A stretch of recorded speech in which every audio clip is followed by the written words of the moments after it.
तो hello and welcome guys. तो आज हम लेकर आए, क्योंकि कल की वीडियो में हम लोग बताए थे 35 तक क्वेश्चन किए थे। आज की वीडियो में हम लोग 35 से शुरू करेंगे। तो आज हम लोग 36 नंबर क्वेश्चन से शुरू करते हैं। इससे पहले अगर मेरे चैनल पर नए होंगे तो चैनल को सब्सक्राइब कर दीजिएगा और बेल आइकन दबा दीजिएगा, जिससे आने वाली वीडियो का नोटिफिकेशन अब तक सबसे पहले पहुंचे।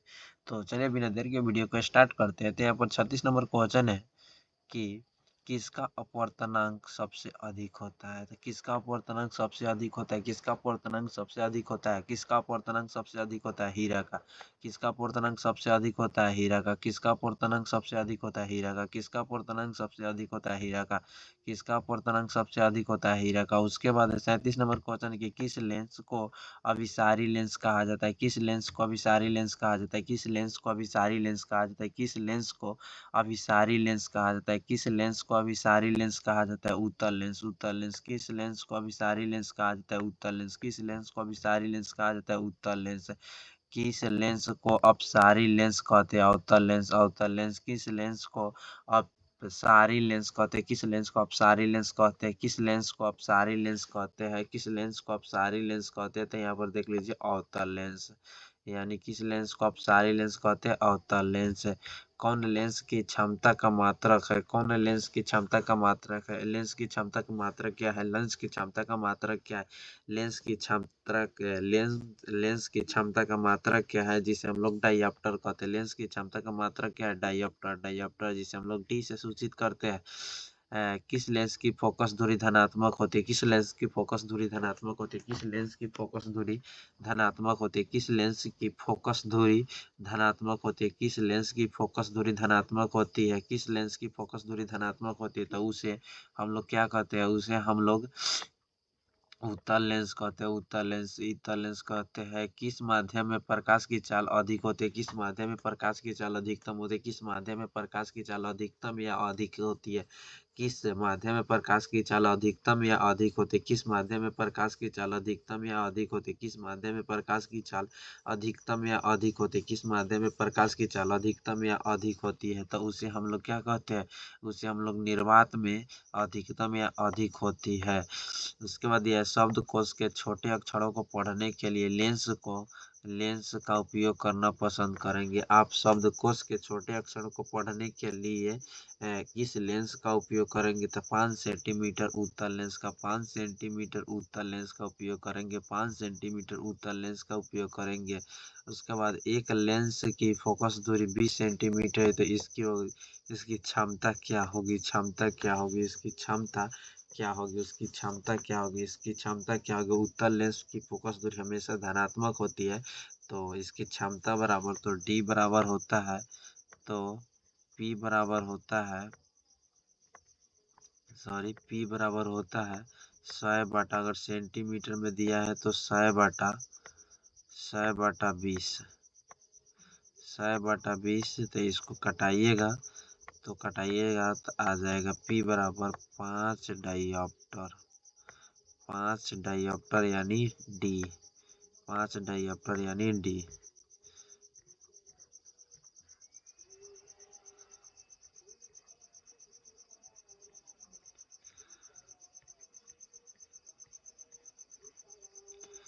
यहाँ पर 44 नंबर क्वेश्चन है कि कौन सा पदार्थ लेंस बनाने में प्रयुक्त नहीं किया जाता है, तो वो मिट्टी।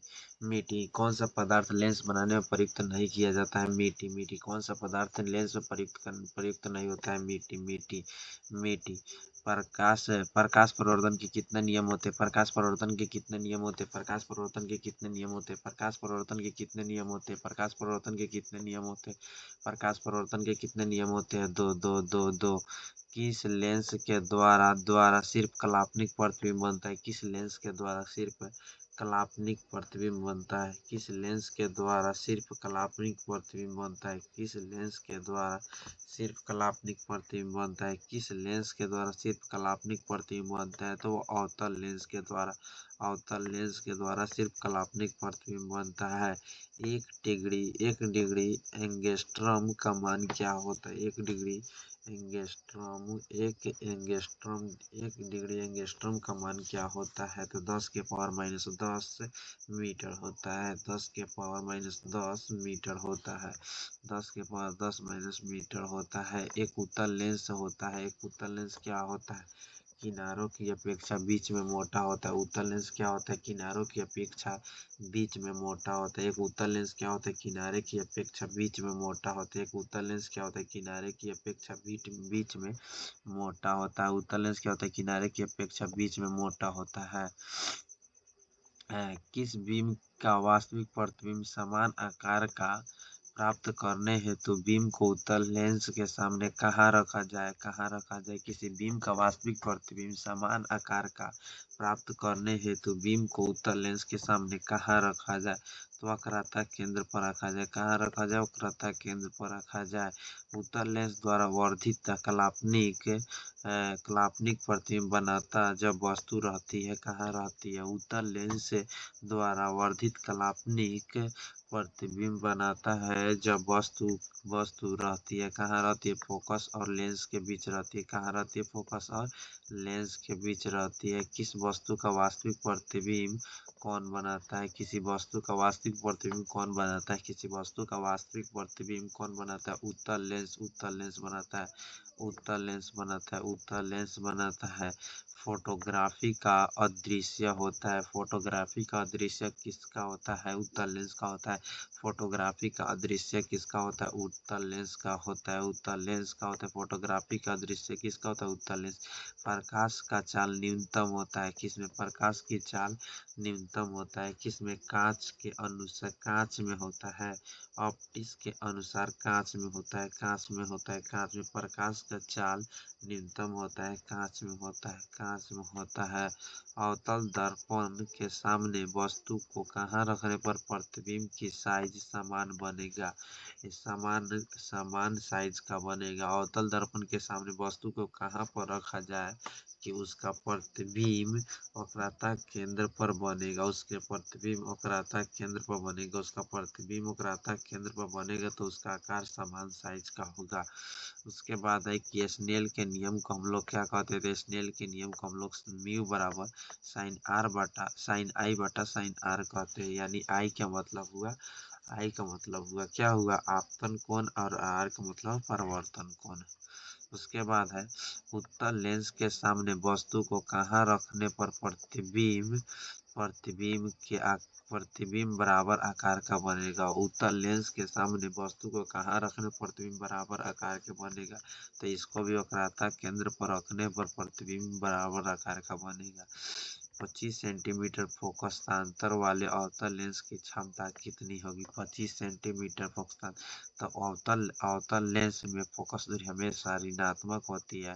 तो सभी बताए कि P बराबर क्या होता है? P बराबर होता है 100 बटा F। तो यानी F दिया है कितना? 25। लेकिन अवतल लेंस में हमेशा फोकस दूरी क्या होती है? माइनस होती है। तो 25 चौका 100 होगा यानी बचेगा 4 डायोप्टर। -4 डायोप्टर आंसर होगा इसका। उसके बाद दिया है कि जल का अपवर्तनांक कितना होता है? तो जल का अपवर्तनांक कितना होता है?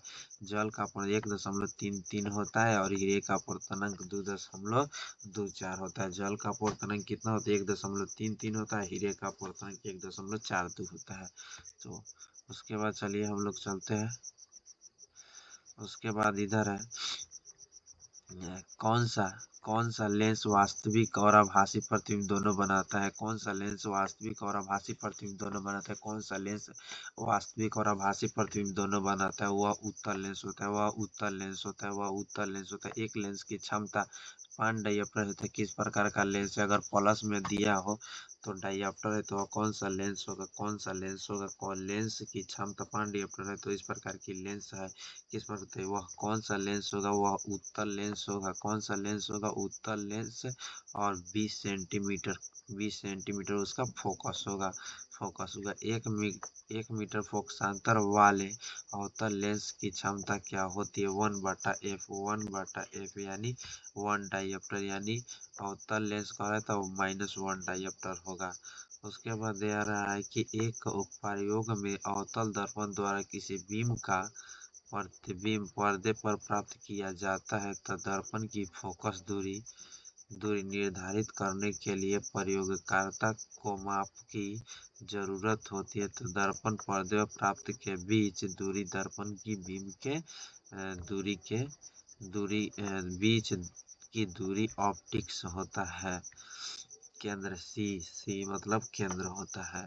ऐसे पदार्थ जिनसे होकर प्रकाश आसानी से पार कर जाता है उसे हम लोग क्या कहते हैं? ऐसे पदार्थ जिसे प्रकाश आसानी से पार कर जाते हैं उसे हम लोग पारदर्शी कहते हैं। उसे हम लोग क्या कहते हैं? पारदर्शी। ऐसे पदार्थ जिनसे होकर प्रकाश आसानी से पार कर जाता है उसे हम लोग पारदर्शी कहते हैं।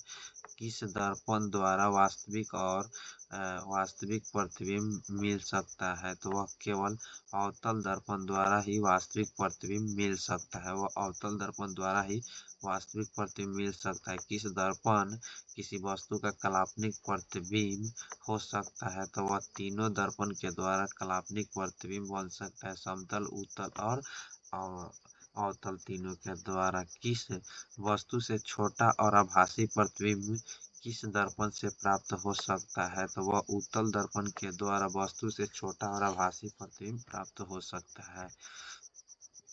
अवतल दर्पण की फोकस दूरी वक्रता त्रिज्या के क्या होती है? अवतल दर्पण की फोकस दूरी जो वक्रता त्रिज्या के आधी होती है, यानी f बराबर होता है r बटा 2 होता है। f बराबर r बटा 2 होता है, याद रख लीजिएगा। मोटर गाड़ी के चालक के सामने लगा रहता है। उत्तल दर्पण लगा रहता है। मोटर गाड़ी के चालक के सामने क्या लगाता रहता है? उत्तल दर्पण लगा रहता है। उत्तल दर्पण द्वारा बना प्रतिबिंब होता है, क्या होता है? काल्पनिक और सीधा होता है। उत्तल दर्पण द्वारा बना प्रतिबिंब काल्पनिक और सीधा होता है। संबंध क्या होता है? तो अवतल दर्पण और उत्तल दर्पण दोनों के लिए होता है f बराबर r बटा 2। तो चलिए मिलते हैं नेक्स्ट वीडियो में, तब तक के लिए बाय, लव यू गाइज।